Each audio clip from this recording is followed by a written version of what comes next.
ku janë evidentuar 221 vota gabimisht. Ka aty më shumë gabime se sa thonë ata.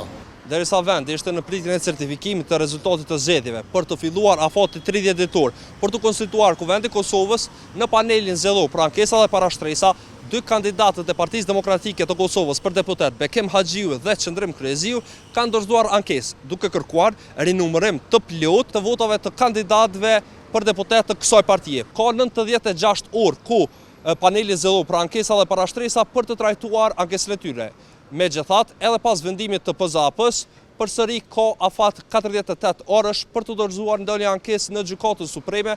Pastaj fillon edhe afati 5 ditor për trajtimin e ankesës nga kjo gjykatë. Deri në këtë momente nuk ka sinjale se partitë politike kanë filluar komunikime të tyre për të bërë një marrëveshje e cila do të zgjidhte edhe presidentin e Kosovës. Se rezultati i publikuar dhe përfundimtar është i pasakt, i paverifikuar, tani më i pranuar dhe i evidentuar në dy fakte esenciale të konfirmuar nga rinumërimi i 5201 votave të PDK-s, ku janë evidentuar 221 vota të regjistruara në regjistrimin fillestar gabimisht.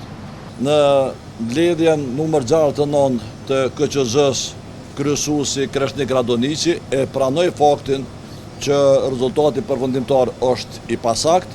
Ai e cilësoi si gabime minimale e njerëzore, por në fakt ky gabim është 4,25% për votat preferenciale të kandidatëve të PDK-s dhe si i tillë ligji nuk e lejon që të certifikohet një rezultat me gabime. Ligji thotë që duhet zbatohet për të gjithë njëjtë dhe vot për vot të numërohet çdo vot. Kështu që ne po kërkojmë diçka të jashtëzakonshme, po kërkojmë vetëm ata që na kanë votuar, t'i falenderojmë dhe t'i kem numrin e saktë të votave, sepse dihet që ka aty më shumë gabime se sa thonë ata. Kështu që ne kërkojmë të drejtën tonë që të numërohet çdo vot dhe asgjë më shumë.